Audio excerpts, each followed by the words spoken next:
Bowler start bowling के लिए।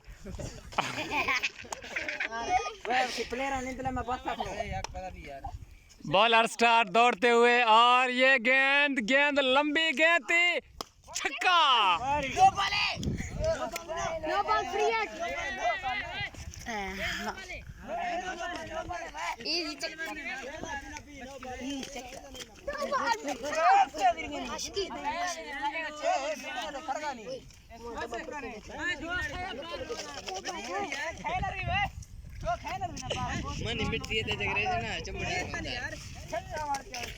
चार अंपायर एक डिसीजन देते हुए समझ नहीं आ रही छक्का दें या नो बॉल दें।